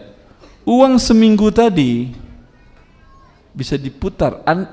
Berpikir bodoh saja, berpikir haram. Taruh di bank saja, ada bunganya apa tidak? Apalagi kalau Anda putar dalam bentuk usaha real, akan banyak keuntungannya ini. Lalu harganya sama. Ini namanya kan bodoh. Dia sudah untung dapat uang Anda, kemudian Anda tidak dapat keuntungan harga murah. Dalam Islam ada namanya akad salam, uang cash di depan, barang terima nanti, tapi harga berlebih murah. Sudah dibuat di masa Rasulullah, seperti kata Ibn Abbas, para pedagang di kota Madinah membuat akad salam, uang cash hari ini, terima barang kurma setahun lagi, musim panen tahun depan. Kadang 2 tahun, kadang 3 tahun. Kenapa mereka lakukan akad itu? Pertama, kepastian ketersediaan barang. Pada waktu itu mereka punya barang. Kedua, dapat harga lebih murah. Ya atau tidak?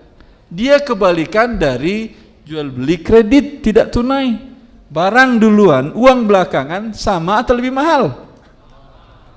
Pasti lebih mahal. Kalau sama, alhamdulillah. Beli rumah harga 100 juta, cicil sama 10 tahun, harganya sama dengan cash. Ada yang mau beli cash? Ada orang yang bodoh. Ya. Beri cash 100 juta, nyicil 10 tahun juga 100 juta juga. Pasti nggak ada orang beli cash. Cuma orang bodoh-bodoh tadi itu beli cash ya. Ya dia pasti akan nyicil dia belinya. Karena uang yang tadi berarti untuk tahun ini dia paling bayar 10%. 90%-nya kan bisa diputar. Untuk bulan ini cuma bayar dia 1%, 99% bisa diputar, dapat keuntungan banyak. Ya atau tidak? Ini dia yang pedagang. Tapi kalau beli sama, tunai dengan tidak tunai, sama harganya, ini bukan pedagang namanya. Orang bodoh. Atau ingin sedekah dia. Allah barik fikum. Yang langsung, yang kertas ya. Apakah ini riba? Tidak. Orang yang mengatakan ini riba, ini cara berfikirnya sama dengan jahiliyah Quraisy. Serius saya. Coba lihat dalam firman Allah Subhanahu wa taala, qalu innamal bai'u mislur riba. Orang-orang jahiliyah Quraisy mereka berkata jual beli itu sama dengan riba. Langsung dibatalkan oleh Allah hujjah mereka, perkataan mereka dengan perkataan Allah, wa ahallallahu al-bai'a wa harrama riba, kata Allah. Allah halalkan jual beli, Allah haramkan riba. Sekarang saya tanyakan, bagaimana mereka orang Quraisy itu bisa mengatakan jual beli sama dengan riba? Apakah jual beli tunai? Pasti tidak. Tapi jual beli tidak tunai yang lebih mahal daripada yang tunai. Tapi tidak ada denda keterlambatan. Ketika Allah menghalalkan jual beli, umpamanya orang Quraisy itu berpikir seperti ini. A butuh rumah, cash harga 100 juta. Lalu A pinjam uang kepada B. B pinjamkan saya 100 juta. Saya ingin beli rumah cash. Ya udah taib. Kamu bayar berapa lama? Saya nyicil kamu 10 tahun. Ya. Saya nyicil kamu 10 tahun. Ya taib, boleh. Nanti kamu bayar semuanya jadi berapa? 100 juta juga. Mau nggak si B? Nggak mau, kecuali dia mau sedekah. Kata dia, udah pertama 10% setahun, kali 2 100%, berarti kamu nanti bayar semuanya 200 juta. Setelah selama 10 tahun baik nyicil maupun cash 200 juta. Ini halal atau haram? Kenapa? Riba pinjaman. Ada pertama 100 juta imbalan pinjaman qard. Kalau dalam bentuk jual beli tidak tunai, A langsung datang kepada C yang punya rumah. Lalu A bilang, Pak C misalnya, ini saya nggak mampu bayar tunai. Kalau tunai saya tahu harga 100 juta, tapi saya nggak mampu Pak C.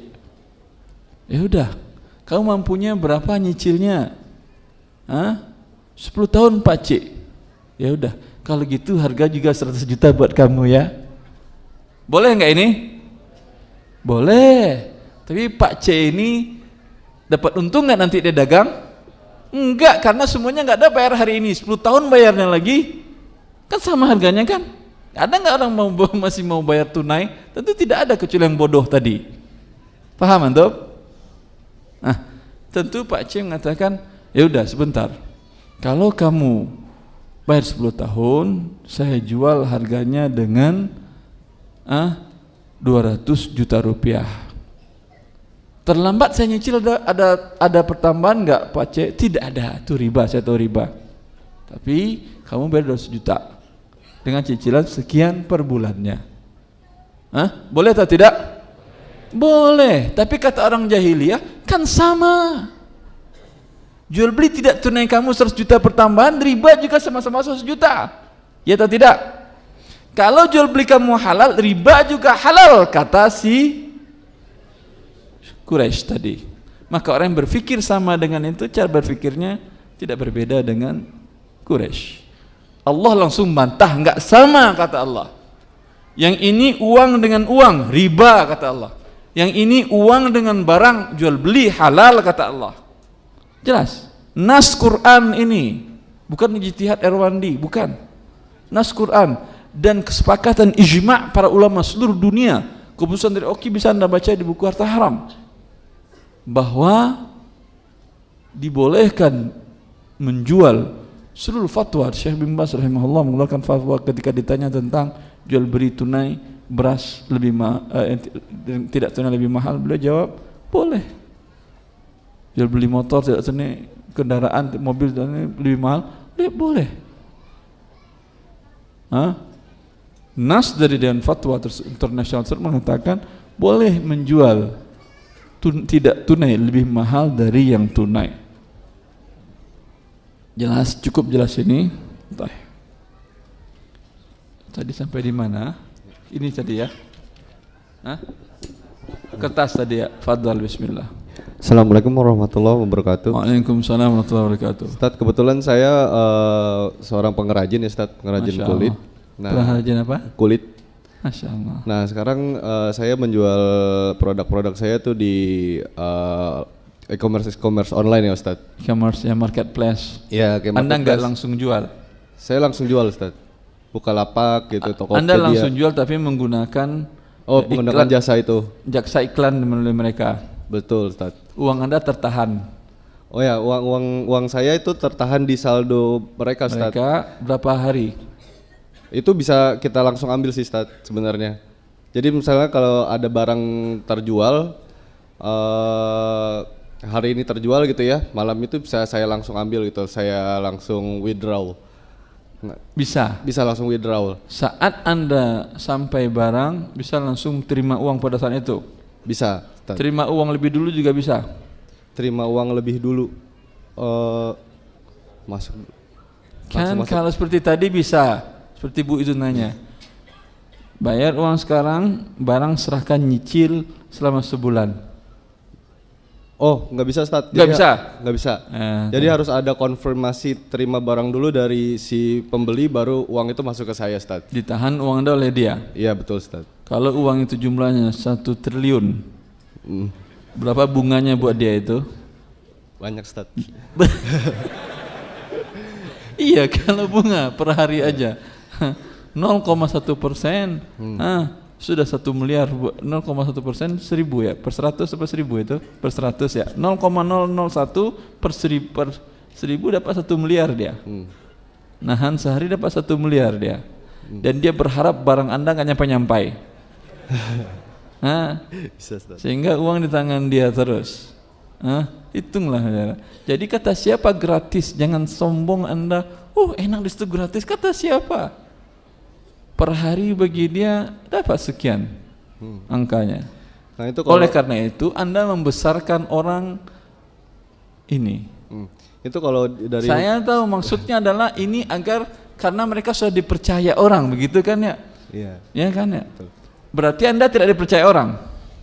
Dipercaya Ustaz. Sampaikan kepada calon konsumen Anda, saya muslim, taat kepada Allah, salat 5 waktu. selama ini tidak pernah syirik kepada Allah dan tidak pernah berbuat dosa besar, muslim salafi.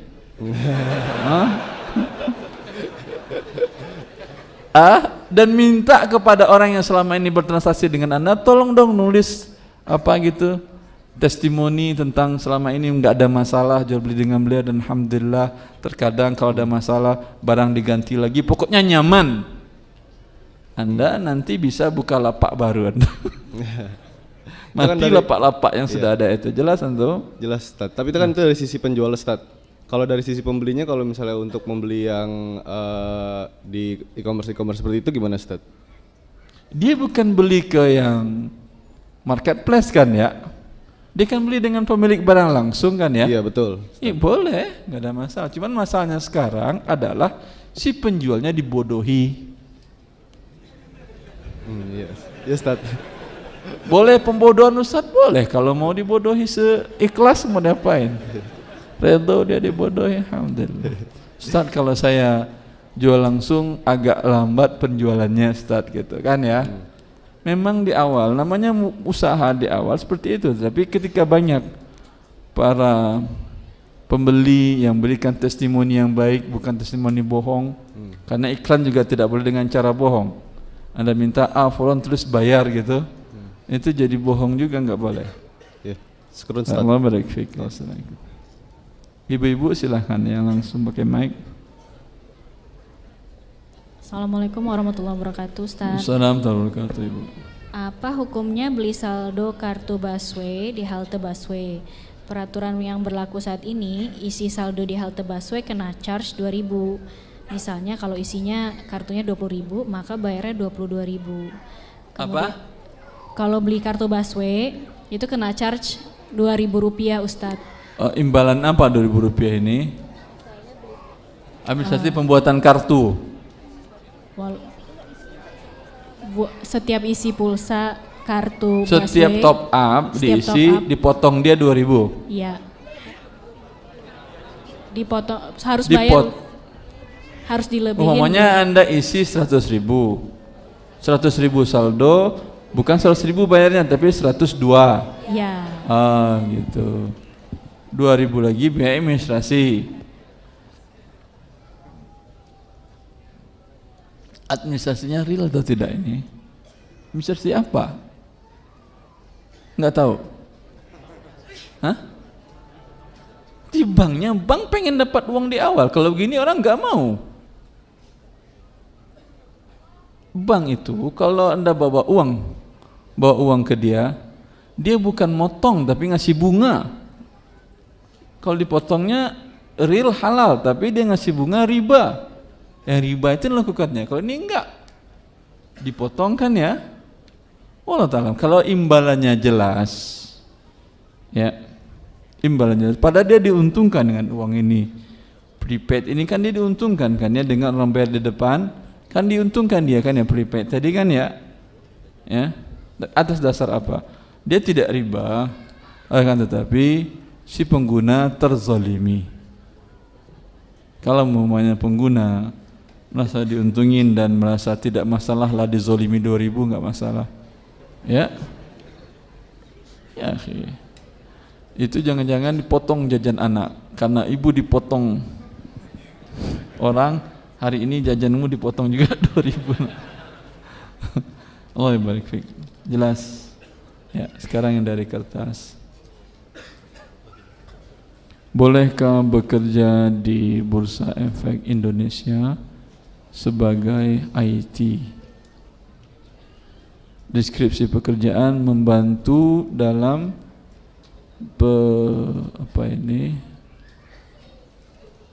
penyediaan aplikasi dan perangkat keras untuk mendukung jalannya perdagangan bursa saham. Mohon penjelasan Ustaz. Di bursa itu semua akadnya tidak ada serah terimanya. Dia hanya serah terima tentang selisih harganya saja. Ini sepakat semua para ulama, hukumnya perjudian. Lalu Anda support dengan IT Anda judi tadi kan ya. Tanpa IT Anda, judinya mati. Karena IT Anda, judinya jadi bisa dilakukan dari rumah oleh orang-orang. Ya. Maka dosanya Anda besar ini ya. Karena gara-gara Anda mempermudah sarana perjudian.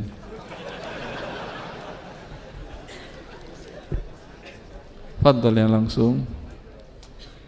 Assalamualaikum Ustadz. Assalamualaikum warahmatullahi. Jadi Ustadz, kalau sebelum daftar universitas itu kan ada biaya pendaftaran, misalnya 250.000 uang administrasi. Terus kalau misalnya kita nggak tahu dulu nih untuk apa uang sebesar itu 250.000. Ya ada. Buat kertas, buat karyawannya nungguin. Terus kalau Ustadz, kalau nggak lulus, datanya nggak bareng-bareng kan? Walaupun bareng-bareng gaji terima orang tuh berapa bayarnya itu? Kalau nggak diterima Ustadz, uangnya nggak kembali Ustadz. Ya tentulah, mereka udah duduk di sini. Nerima Anda ngisi formulir kan, dia minta uang lagi. Nggak digaji mereka di sini. Masih Ustadz. Kalau yang kedua Ustadz, jadi universitas saya sekarang itu, saya uang BPP pokok itu ada. Uang apa? Uang BPP pokok. BPP pokok itu apa? Jadi uang administrasi juga di dalam pembelajaran itu selama 1 semester. Bukan gitu, uang Ustadz. kuliah? Ya uang kuliah seperti itu. Uang kuliah terus? Jadi ada waktu tertentu Ustadz, misalnya dari bulan Januari sampai bulan April gitu Ustadz, boleh cicil. Boleh nyicil. Ya, jadi apa? Jadi kita belajar dulu nih Ustadz, baru bayar belakangan. Bayarnya belakangan apa seperti itu boleh Ustadz. Ya, kalau terlambat ada denda? Enggak. Ada Ustadz, ada. Ini universitas riba ini. Tapi biasanya kalau iya prinsipnya riba, tahu saya. Kalau di spam misalnya Ustadz, spam jadi kita ngajuin diri nih, saya misalnya kurang mampu. Kurang mampu, bisa dipanjangin lagi waktunya seperti itu. Dengan pertambahan dipanjangkan lagi. Riba bertambah ya. Ini dia riba jahiliyah, anzirni azidka. Beri masa tenggang saya tambah hutang. Terlambat 1 bulan hutang sekian, terlambat 3 bulan tambah hutang. Itu dia riba dari zaman jahiliyah Quraisy. Universitas Quraisy dengan. Jadi solusinya gimana Ustadz? Siapa yang menyuruh Anda kuliah di universitas riba? Pernah Allah nyuruh Anda kuliah di situ? Nggak ada Allah nyuruh universitas riba. Untuk menjadi Anda yang Anda inginkan kuliah itu apa? Inginkan kehidupan yang nyaman, kemudian terjamin masa depan anak-anak dan istri, iya atau tidak? Artinya ujung-ujungnya harta, iya atau tidak? Apakah cari harta dengan kuliah? Salah Anda cara berpikir. Cari harta bukan dengan belajar. Ya, ada salah seorang teman, masya Allah, semoga Allah menjaga beliau terus. Di semester 5 dia minta ke orang tuanya, Pak, saya mau kawin, nggak kuat hidup di daerah sini karena subhanallah godaan berat. Pak, dulu Bapak kirim untuk 1 anak, sekarang anak Bapak 2, 1 anak asli, 1 mantu. Bapak tolong kirim beasiswa uang saku 2 kali ya. Kata bapaknya, kalau kamu jadi kawin, saya putuskan uang kamu juga. Saya nggak kirim uang lagi.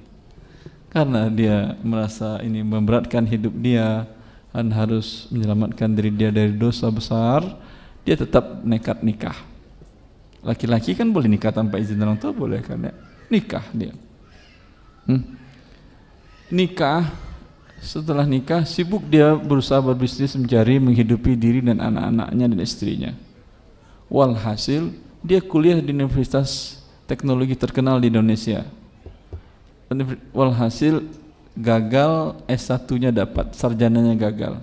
Tapi sekarang dia tinggal di kota 1000 kilo jarak dari Jakarta, perusahaannya di Jakarta, datang ke perusahaan dia sekali sebulan ngambil uang saja.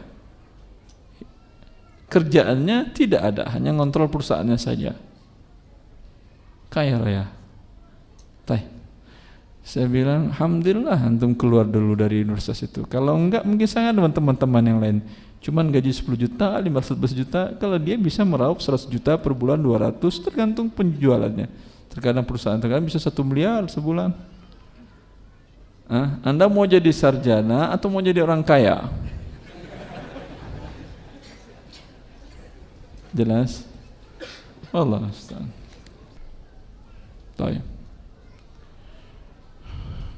Sesuai dengan persyaratan al-muslimuna ala syurutihim, kaum muslimin persyaratan kita jam 3.